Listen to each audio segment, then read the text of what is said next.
Terima kasih pemirsa, Anda masih bersama kami dalam Kominfo Newsroom. Menteri Pekerjaan Umum dan Perumahan Rakyat Basuki Hadi Mulyono menyebut bahwa jalan tol Gilimanuk Mengwi di Bali akan dilengkapi dengan jalur khusus sepeda. Keputusan ini diambil untuk mendukung pariwisata di wilayah tersebut. Guna mendukung sektor pariwisata di Bali, Menteri Pekerjaan Umum dan Perumahan Rakyat Basuki Hadi Mulyono hari ini mendatangi perjanjian pembangunan jalan tol Gilimanuk Mengwi.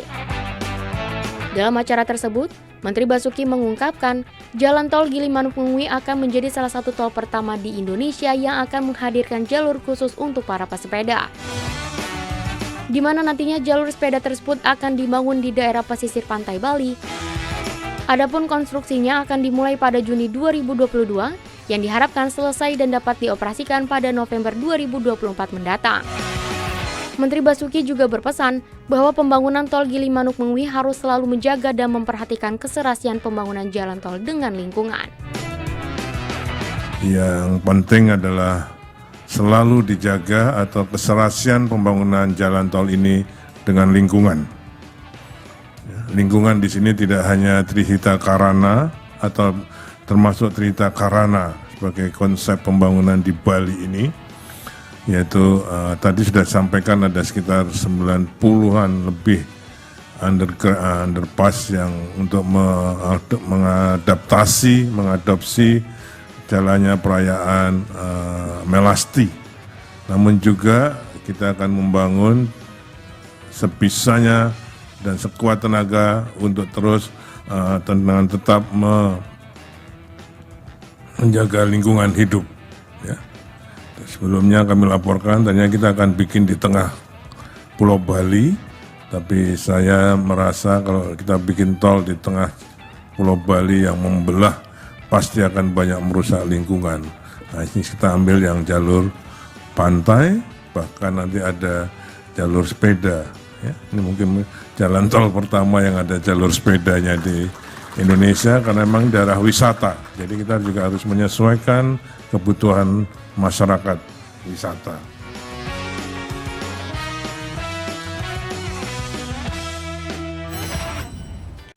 Kementerian Keuangan meluncurkan sistem informasi mineral dan batu bara antar kementerian atau lembaga atau Simbara untuk mewujudkan transparansi pengelolaan minerba yang terintegrasi dari hulu ke hilir. Melalui peluncuran Simbara ini merupakan kolaborasi Kemenku dengan beberapa kementerian atau lembaga seperti Kementerian SDM, Kementerian Perdagangan, Kementerian Perhubungan, dan Bank Indonesia.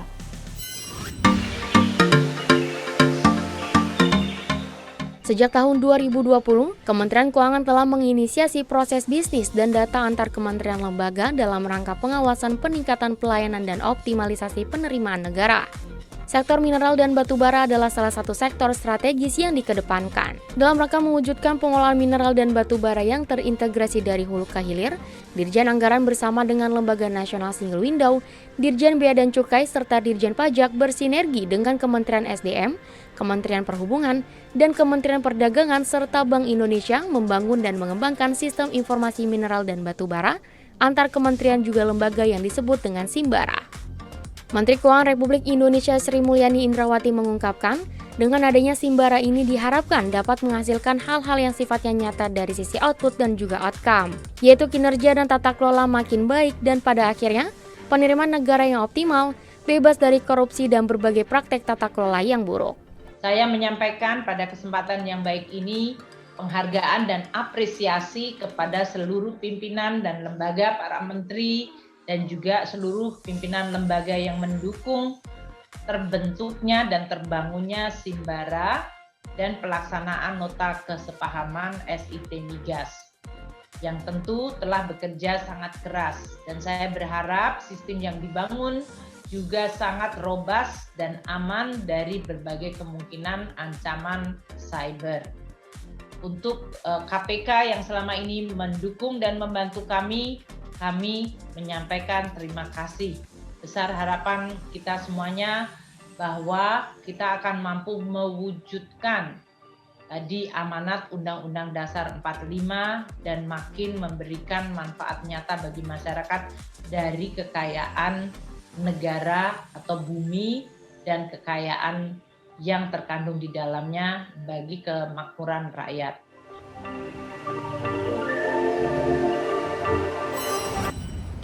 Pemirsa, pemerintah melalui Direktorat Jenderal Pemasyarakatan Kemenkumham terus mendorong peningkatan kualitas penyelenggaraan layanan masyarakat.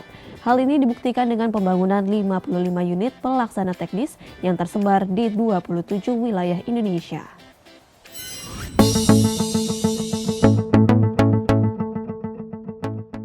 Demi meningkatkan kualitas penyelenggaraan layanan pemasyarakatan, di tahun 2022, Direktorat Jenderal Pemasyarakatan akan kembali melaksanakan pembangunan UPT Pemasyarakatan. Setidaknya, dari 682 UPT Pemasyarakatan di seluruh Indonesia, pembangunan akan dilaksanakan di 55 UPT yang tersebar di 27 wilayah.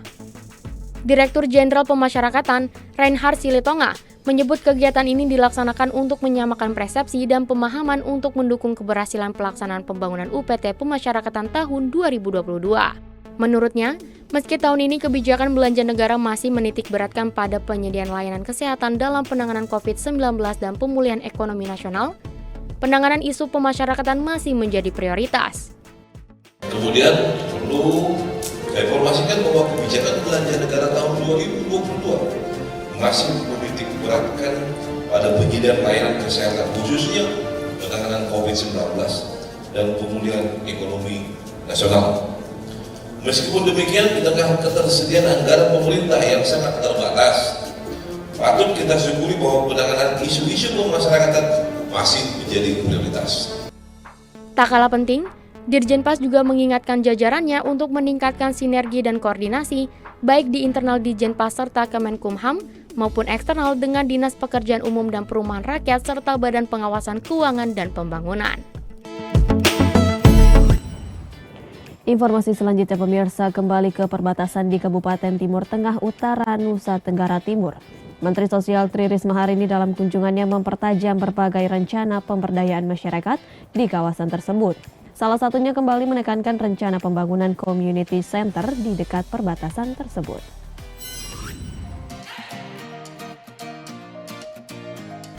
Menteri Sosial Tri Risma hari ini kembali mengunjungi kawasan perbatasan di Kabupaten Timur Tengah Utara, Nusa Tenggara Timur. Dalam kunjungannya, Mensos mempertajam rencana pemberdayaan masyarakat yang sudah dicanangkan sejak kunjungan pertama. Kali ini, Mensos berdiskusi dengan tokoh-tokoh masyarakat setempat mengenai teknis normalisasi Sungai Noemito, pembangunan 20 rumah masyarakat yang hancur akibat gempa tahun lalu, serta menerima usulan perbaikan 7 rumah. Sementara itu, penambahan solar cell dilakukan untuk membantu menekan pengeluaran warga atas listrik PLN. Mensos juga akan merealisasikan rencana pembangunan community center sebagai sarana pengembangan pendidikan dan pengetahuan dan program pemberdayaan ekonomi masyarakat yang bekerja sama dengan IPB. Jadi nanti ada ruang komputer, nanti bisa digunakan untuk mama-mama juga menjahit, untuk tenun dan sebagainya, community center. Saya sudah berkirim surat karena ini bagian lahan dari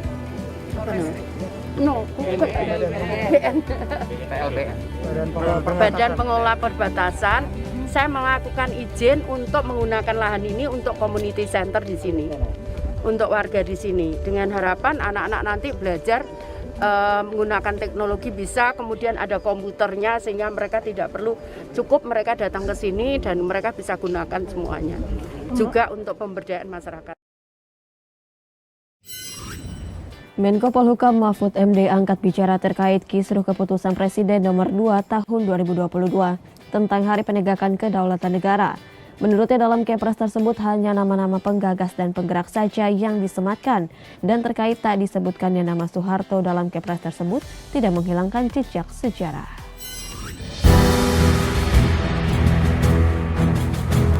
Menko Polhukam Mahfud MD memaparkan alasan keputusan Presiden nomor 2 tahun 2022 tentang Hari Penegakan Kedaulatan Negara bukan sebuah buku sejarah. Menurut Mahfud, Kepres harus menyertakan nama-nama pihak yang terlibat dalam serangan umum 1 Maret 1949.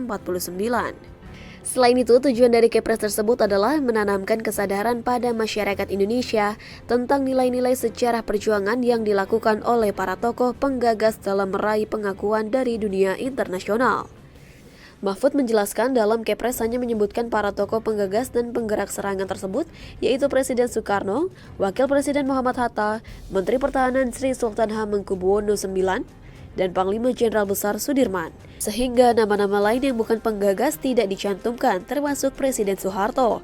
Meski demikian, nama Presiden Soeharto tetap ada di buku naskah akademik. Adalah keputusan Presiden tentang titik krusial terjadinya peristiwa, yaitu hari yang sangat penting. Ini bukan buku sejarah. Kalau buku sejarah tentu menyebutkan nama orang yang banyak.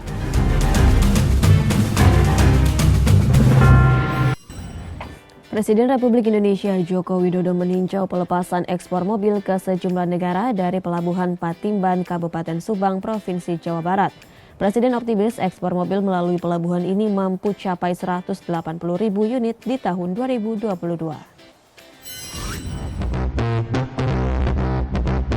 Presiden Joko Widodo bersama Sekretaris Kabinet Pramono Anung, Menteri Perhubungan Budi Karya Sumadi, dan Duta Besar Jepang untuk Indonesia Kanasugi Kenji bertolak menuju Pelabuhan Patimban, Kabupaten Subang, Provinsi Jawa Barat.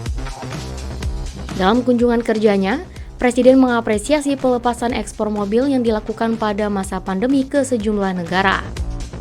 Direncanakan tahun ini bisa ekspor dari sini kurang lebih 160.000.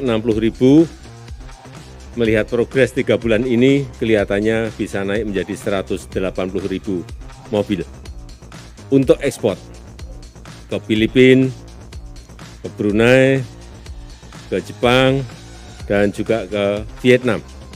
Pelabuhan Patimban sendiri mulai melakukan ekspor kendaraan pada 17 Desember 2021 dan hingga 8 Maret 2022 ekspor kendaraan complete build up atau CBU telah mencapai 24.000 unit. Presiden menilai hal ini menunjukkan bahwa industri di tanah air terus bergerak meski di tengah tantangan pandemi. Dan ini akan sangat bagus, artinya industri kita meskipun pandemi tetap bergerak terus, meskipun pandemi kita juga tetap ekspor terus, dan kita harapkan ini akan ikut memberikan sumbangan kepada pertumbuhan ekonomi negara kita dan membuka lapangan pekerjaan yang seluas-luasnya.